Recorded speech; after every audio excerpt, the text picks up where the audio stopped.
Hello students, welcome to my channel. இப்போ என்ன பார்க்கணும்னா 11th accountantsல chapter 8ல illustration 9 பார்க்குறோம். In an extract of cash book and bank statement is given. Given below are the entries in the bank column of cash book and bank statement. Prepare a bank reconciliation statement as on 31st October 2017. அதாவது அவங்க cash புக்கும் bank ஸ்டேட்மெண்ட்டும் கொடுத்துட்டாங்க. இதை வச்சு நம்ம என்ன பண்ண போகிறோம், பேங்க் ரெக்கன்சிலேஷன் ஸ்டேட்மெண்ட் போட போகிறோம். ஃபஸ்ட்டு கேஷ் புக்கில் என்ன கொடுத்துருக்காங்கன்னு பாருங்கள். ரெசிப்ட் சைடும் பேமெண்ட் சைடும் கொடுத்துருக்காங்க. அப்படி தானே எப்போதும் போடுவோம். கேஷ் புக்னாலே ரெசிப்ட் இருக்கும், பேமெண்ட் சைடும் பேமெண்ட் இருக்கும். அதாவது நமக்கு வர்ற அமௌண்ட் எல்லாமே ரெசிப்ட்டு, பேமெண்ட் வந்து நம்ம பே பண்ணது எல்லாமே வந்து பேமெண்ட். ஓகேவா? இப்போ சேலரிஸ்க்காக கொடுத்துருப்போம் அமௌண்ட்டு, அதெல்லாம் பேமெண்ட். ஃபஸ்ட்டு ரெசிப்ட் சைட் பாருங்கள். டு பேலன்ஸ் பி/டி ஓப்பனிங் பேலன்ஸ் எவ்வளோ இருக்குன்னா 20,525 இருக்குது. நெக்ஸ்ட்டு டு ராம் வந்து நமக்கு வந்து செக் வந்து டெபாசிட் பண்ணியிருக்கு. 6,943 வந்து செக் வந்து கொடுத்துருக்காரு, டெபாசிட் பண்ணியிருக்காரு. நெக்ஸ்ட்டு சேல்ஸ் அக்கௌண்ட் ரவியும் அதே மாதிரி டெபாசிட் பண்ணது 450. நெக்ஸ்ட்டு கமிஷன் மூலிமா கலாக்கிட்டேன்னு வந்த கமிஷன் வந்து 200. கமிஷன் வந்து நமக்கு தானே, அது ஒரு ரெசிப்ட் தானே, அதனால் கொடுத்துருக்காங்க. நெக்ஸ்ட்டு நிர்மலா அக்கௌண்ட், நிர்மலா வந்து 7,810 வந்து செக்கை வந்து டெபாசிட் பண்ணியிருக்காங்க. ஓகேவா? இதெல்லாம் கேஷ் புக்கில் கொடுத்துருக்காங்க. பேங்க் ஸ்டேட்மெண்ட்டில் இருக்கா நம்ம பார்க்கணும். நெக்ஸ்ட்டு பேமெண்ட் சைடு என்ன கொடுத்துருக்காங்கன்னா, கமலாவுக்கு நம்ம பே பண்ணது 12,000 பே பண்ணியிருக்கோம். நெக்ஸ்ட்டு மகேஷ்க்கு பே பண்ணது 9,740. மாலாவுக்கு பே பண்ணது 11,780. சேலரிஸ்க்கு வந்து அமௌண்ட் கொடுத்துருக்கோம். எவ்வளோனா 720. அப்புறம் க்ளோசிங் பேலன்ஸ் எவ்வளோ இருக்குது 688. இது கேஷ் புக். நெக்ஸ்ட்டு பேங்க் ஸ்டேட்மெண்ட்டில் என்ன கொடுத்துருக்காங்கன்னா, வித்ட்ராயல்ஸ் எவ்வளோ வித்ட்ரா பண்ணியிருக்கோம், டெபாசிட் எவ்வளோ ஆயிருக்கு. அதாவது நம்ம பே பண்ணிடணும் அப்படின்னா அது வித்ட்ராயல்ஸ். நெக்ஸ்ட்டு டெபாசிட்னா அவங்க செக் இஷ்யூ பண்ணியிருந்தாங்கன்னா அப்படின்னா அவங்க வந்து டைரெக்டாக பேங்க் வந்து டெபாசிட் பண்ணியிருக்காங்க அப்படின்னு அர்த்தம். நெக்ஸ்ட்டு பேலன்ஸ் கொடுத்துருக்காங்க. இப்போது ஓப்பனிங் பேலன்ஸ் வந்து எவ்வளோனா பை பேலன்ஸ் பி/டி 20,525 இருக்குது. நெக்ஸ்ட்டு கமலா நமக்கு என்ன பண்ணியிருந்தாங்கன்னா, நம்ம வந்து இப்போ கமலாக்கா செக்கை வந்து இஷ்யூ பண்ணியிருந்தோம், அப்போது அது வித்ட்ராயில் வரும் 12,000 இருக்குது. நெக்ஸ்ட்டு ராம் 6,943, ரவி 450, மகேஷ் 9,740, கலா 200, ராஜன் சேலரிஸில் 720, bills receivable 20,000, interest on investment 1,820, bills payable 4,000. இது மூணுமே கேஷ் புக்கில் இல்லை. ஓகேவா? இது மூணுமே கேஷ் புக்கில் இல்லை. அப்போ அந்த 3 அக்கௌண்ட்டை எங்கே கொண்டு போகிறோம், பேங்க் ரெக்கன்சிலேஷனுக்கு கொண்டு போகிறோம். ஃபஸ்ட்டு பாருங்கள், கேஷ் புக்கையும் பேங்க் ஸ்டேட்மெண்ட்டையும் கம்பேர் பண்ணி பாருங்கள் எதெல்லாம் இருக்குது. ரெசிப்ட் சைடு என்ன இருக்குது, ராம் அக்கௌண்ட் 6,943 இருக்கான்னு பார்த்துங்க. அப்போ ராம்க்கு 6,943 டெபாசிட் பண்ணியிருக்காங்க, அப்போ அந்த அமௌண்ட் இருக்குது. நெக்ஸ்ட்டு சேல்ஸ் வந்து ரவி 450 பண்ணியிருக்காங்க, அதுவும் டெபாசிட் ஆகிருக்கு, கிரெடிட் சைடு டெபாசிட் ஆகிருக்கு.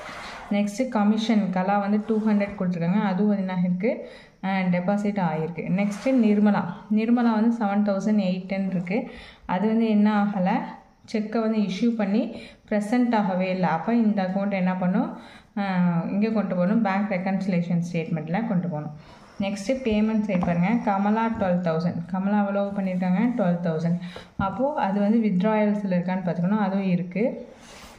நெக்ஸ்ட்டு மகேஷ்க்கு 9,740 நம்ம பேமெண்ட் பண்ணியிருக்கோம், அதுவும் இருக்கான்னு பார்த்தீங்கன்னா இருக்குது. நெக்ஸ்ட்டு மாலா அக்கௌண்ட்டில் 7,780, மாலாவுக்கும் நம்ம என்ன பண்ணியிருக்கோம், பே பண்ணியிருக்கோம். மாலா அக்கௌண்ட்டுங்கிறது இல்லை. ஓகேவா? அப்போ மாலா அக்கௌண்ட்டு நம்ம என்ன பண்ணணும், பேங்க் ரெக்கன்சிலேஷன் ஸ்டேட்மெண்ட்டில் போடணும். அதாவது செக்கை வந்து செக்கை வந்து இஷ்யூ பண்ணிட்டோம், ஆனால் என்ன ஆகலை, ப்ரெசென்ட் ஆகவே இல்லை. ஓகேவா? செக் இஷ்யூ பண்ணியாச்சு, ஆனால் ப்ரெசென்ட் ஆகலை. நெக்ஸ்ட்டு சேலரிஸ் அக்கௌண்ட் 720, அதுவும் இருக்குது. ஓகேவா? இது க்ளோசிங் பேலன்ஸ். இதை வச்சு தான் சம்மே போட போகிறோம் 1,068. இப்போ சம்ம பாருங்கள். Bank reconciliation statement as on 31st October 2017, particulars amount. இப்போ பேலன்ஸ் ஆஸ் பர் கேஷ் புக்கில் தானே இருக்குது நம்ம போட போகிறோம். கேஷ் புக்கில் எவ்வளோ க்ளோசிங் பேலன்ஸ் இருக்குது, க்ளோசிங் பேலன்ஸ் தான் ஓப்பனிங் பேலன்ஸாக எடுத்துக்கணும். 1,688 இருக்குது. அப்போது இதுதான் என்னது, ஓப்பனிங் பேலன்ஸ் 1,688. ஆடு லெஸ் போட்டுங்க. எதெல்லாம் ஆட் பண்ணணும் அப்படின்னு பார்த்தீங்கன்னா, ஃபஸ்ட்டு ரெசிப்ட் சைட் பாருங்கள், எந்த அக்கௌண்ட் விட்டுருந்துச்சு, எதை டெபாசிட் பண்ணி ஆனால் கலெக்ட் பண்ணவே இல்லை, பேங்க் ஸ்டேட்மெண்ட்டில் வரவே இல்லை. அப்போ எப்படி எழுதணும், check deposited into bank but not Ed collect ஆகாமல் இருக்குது. எவ்வளவு 7,810. பேங்க் ஸ்டேட்மெண்ட்டு இல்லை. இப்போ இதை நம்ம என்ன பண்ணுவோம், இதை வந்து லெஸ் பண்ணுவோம். ஓகேவா, லெஸ்ஸில் cheque deposited into bank but not yet collected, யாரோடது, நிர்மலாவோடது, 7,810 லெஸ் சைட்டில் போட்டுக்கிறோம். அதேமாதிரி மாலாக்கு என்ன பண்ணிட்டோம், மாலாக்கு வந்து வித்ட்ரால் ஆகவே இல்லை. ஓகேவா, பே பண்ணிட்டோம் ஆனால் வித்ட்ரால் ஆகலை. அப்போது check issued but not presented, check வந்து இஷ்யூ பண்ணிட்டோம் ஆனால் வந்து என்ன ஆகுது, ப்ரெசன்ட் ஆகவே இல்லை. அப்படிங்கிறத என்ன பண்ணுவோம், ஆட் பண்ணுவோம். அப்போ ஆட் ஐட்டத்தில் cheque issued but not presented Mala, யாரோடது, மாலாவோடது, எவ்வளோ 11,780. ஓகேவா, அது எல்லா அக்கௌண்ட்டுமே முடிஞ்சிச்சு. கேஷில் எல்லாமே முடிச்சிட்டோம். பேங்க்கில் என்ன பார்த்தீங்கன்னா, பேங்க் ஸ்டேட்மெண்ட்டில் இந்த 3 டிரான்சாக்ஷன் மட்டும் ஆகவே இல்லை. என்னது, bills receivable, interest on investment, bills payable. இப்போ பில்ஸ் ரிசீவபிள் எங்கே வரும்னா ஆட், அதாவது அது என்னது, நமக்கு ஒரு இன்கம். பில்ஸ் ரிசீவ்னா ரெசிப்ட், நமக்கு ஒரு இன்கம் அது.